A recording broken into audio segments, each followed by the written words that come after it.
Welcome to another video, and as you can see by the title of this one, we've got directly on a 100 bomb with the Ross Rifle sniper rifle, a very popular sniper among Battlefield 5 fans.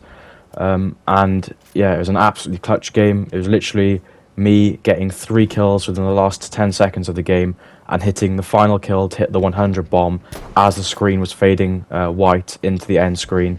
And so I was very happy when I hit it, because obviously I was about to miss a 100 bomb with a 99 kill game with a sniper, which is obviously very hard to get the 100 kill games with. So therefore, very clutch and very good game. But without further ado, in a second, I will talk about the sniper, as well as obviously just playing on Aerodrome in general, and then a few things that were key in this game in particular.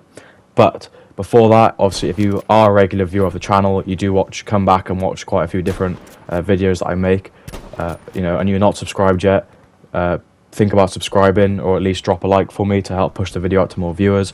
We're closing in on that 500 subscriber mark, which would be very nice to hit. I've just finished university and I graduate next month, so it'll be a nice little present for me. And I've been doing, obviously, started YouTube during my first year of uni, and obviously I've been doing that consistently for the 2 to 3 years. So it'd be very nice to hit 500 subs, especially on a small game like Battlefield 5, where the audience hasn't been very big and therefore has been very hard to grow. So now we'll get into the gun. And again, I'm not going to show the specializations because I've got a full playlist there with 4 videos for every single class in Battlefield 5. So check that out on the homepage or in the playlist section, and I'll explain through all my choices for the specializations in the game, obviously including this gun, if you want to see this gun in particular.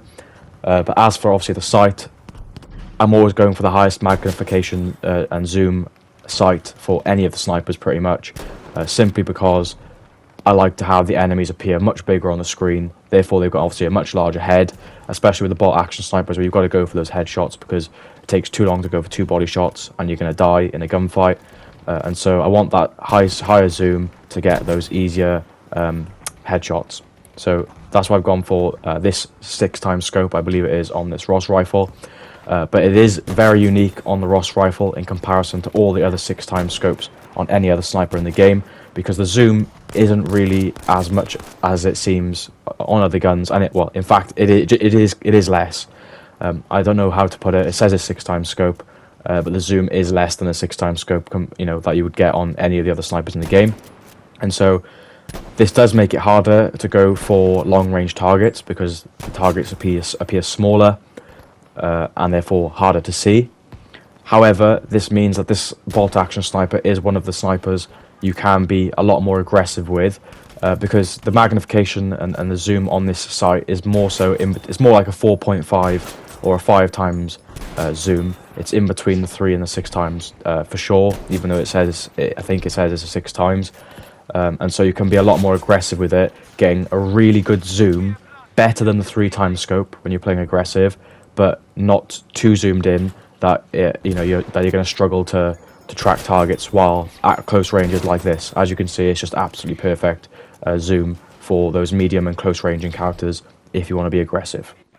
But this sniper does suit being aggressive because the bullet velocity isn't as high or as good as the other bolt action snipers like the Kar98 or the Krag, of which they obviously have higher velocity rounds as well, which you can choose, which this doesn't. And therefore, at longer ranges on this map, paired with the lower magnification zoom on the 6x scope, which it says, then of course you're going to have much harder time being accurate and getting kills at longer range, because you're predicting more bullet drop. You've got a lower bullet speed as well, so hitting moving targets is a lot harder because you've got to track the target and lead the bullet, lead the sight in front of the target a lot further, which is obviously harder to learn and to do consistently, as well as the lower magnification making targets smaller, harder to see and identify, and obviously therefore harder to get that sight on target and get kills quickly. And this is why it is therefore one of the best bolt action snipers in the game to be aggressive with. It's obviously got 5 rounds in the clip, and it's not got a too slow of a reload time. It's good enough as for what it is. And specifically in terms of obviously that fire rate, it has got a 64 rounds per minute before any specializations, obviously if there are any, which will change the fire rate. And obviously in comparison, this is faster fire rate than other bolt actions like the Type 99 Arasaka, which has got 58 rounds per minute. The Kar98 has obviously got 48 rounds per minute, which is one of the slower ones. The Swiss K as well has got 54. The Gewehr, obviously that's another very popular bolt action sniper, has got 58. And so the only really faster fire rate bolt action sniper in this game is going to be obviously the Enfield, the first sniper you unlock, which has got 71 rounds per minute. And so therefore also helps it for being aggressive, because you're going to encounter more enemies in close range, where you're going to need to obviously be quick and react, and therefore it's got one of the faster fire rates in the game out of the bolt actions, which therefore makes it more beneficial for aggressive sniper play. So there's not much more to say on this gun, other than obviously my ideal scope is obviously the highest magnification scope, which is perfect for those medium to close range encounters.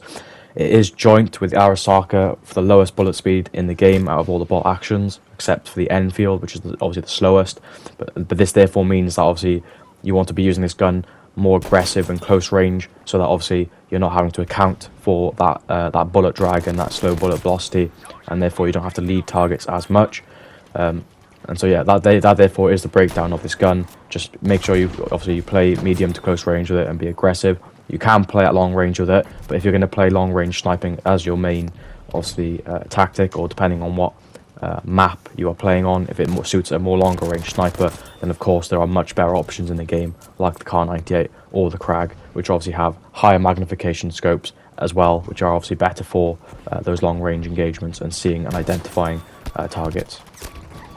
But in terms of the Aerodrome game, if you've seen previous games, for example, on this map, where I've had 100 games with the Krag and the Swiss K, you'll see that my power position for this map was around that main big tower next to the hangar.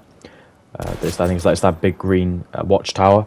Basically, staying around the base of that is central to the map, and of course, you can see all the flags with the shortest distance possible from that power position to all the flags, and obviously this therefore maximizes the amount of potential enemies you can see around the entirety of the map, and therefore the amount of potential kills you can actually get. Of course, I've spawned in this game on the opposite side to those two previous games, so I have spawned on the German side as opposed to the British side, and therefore it's a bit harder to stay around that tower, because the majority of the enemies are going to be able to hold C as their third flag, which is obviously in the middle of the map. There are 6 flags in this map, and so it is equal for both teams to have 3 flags on either side. While C is in the middle, D flag is also is in the middle, but is closer to the German spawn. And so staying around that power position near the tower when you spawn on the German side is a bit harder to find more kills, because the enemy is more than likely going to be holding the hangar, which is C flag, and therefore they're all going to be hidden within the hangar.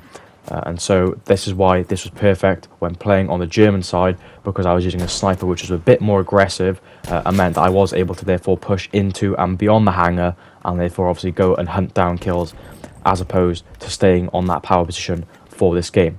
However, using that power position is still important, as a still important base point to obviously use your spawn beacon and spawn at, and still to use when the game is balanced, and obviously the majority of the enemies are within the middle of the map, and you can still get a lot of kills on people that are camping or staying in the hangar, because obviously they'll build all the sandbags, and it just becomes loads of easy headshots, because obviously they think they're on a head glitch on all the sandbags, for example here, obviously, but on the other side of the hangar. And it just becomes really nice and easy kills, and as you saw there, just a few aggressive clips pushing into the hangar, which is what I needed to do in this case to get the 100 kill game. So that was essentially how to obviously play on Aerodrome in brief, because I have obviously talked about this in more depth in the previous games on Aerodrome, which you can check out on the channel. They've been videos posted within the last few months, so they are quite recent. But obviously, in terms of this game, not much really happened. I did manage to push past the hangar and on towards their spawn flags, being A and B, as you can see here. And as you can see, I'm trying to stick to the middle of the map, which is giving me the shortest distance possible to be able to obviously look at either flag on my left or my right. And obviously, therefore, it means that I've got a shorter distance to the target, which means obviously I can see the target easier, and they basically it's easier to hit. That I'm going to account for longer range targets or bullet velocity. Everything is an equal distance to where I am standing now, and to where all the enemies will be, and it just therefore makes it easier to maximize my potential kills. And if I decide and choose that I need to push to either one of these flags, then because I'm in the middle of the map already, I've only got a short distance to run to the point I want to go to. Whereas if I was standing on B flag now, I've now got to run all the way over to A. So that's why standing in the middle was therefore perfect and vital for me getting and maximizing my kills. And obviously in this case, because we had pushed the enemies back to their spawn almost, I was sitting just past both of the flags A and B, again sort of in the middle of both of the flags, and this is a good position here because all of the enemies would run past me onto their flags A and B, trying to recapture them, and I was therefore able to sit behind enemy lines and shoot them in the back, and basically just get free kills. And so that is essentially what I was doing in this part of the game. But yeah, that pretty much covers it for this game. That's all I'm going to do right here for the rest of this game. Be sure to check out the final minute or so of this game now. You'll see how clutch it gets. 25 tickets left now, as you can see, and I've still got at least 5 kills to pick up, and I will get the final 3 kills in this last clip here. So yeah, that covers it, and I'll see you on the next one.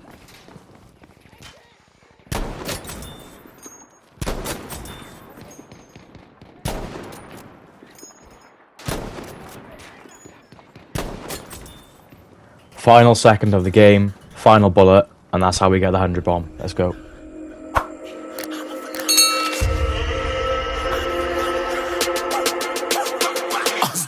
Yeah, you better listen. I'm bringing heat. You'll be a fan when I start rapping. Way I'll have your fucking head spinning. I'm known as spit vicious. Release bombs and go tick tick.